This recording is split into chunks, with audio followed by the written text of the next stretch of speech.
the ruling of insects, do they contaminate honey? And specifically, he mentioned ants and bees. Scholars have categorized this as being ما لا نفس له سائلة. So they said these are things that have no flowing blood in them.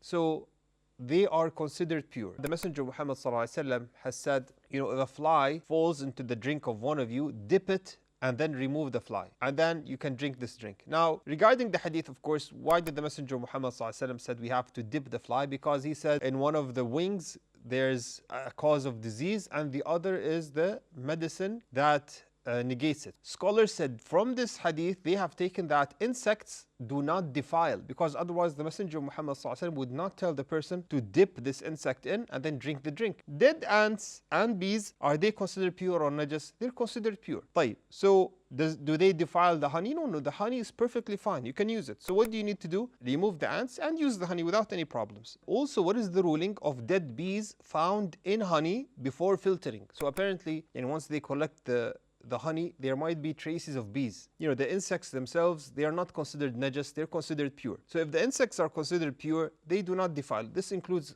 bees as well. As long as they're going to be filtering and removing the traces of these bees, this honey is perfectly fine. It's tahir. And it's not considered defiled by bees or ants. Wallahu alam.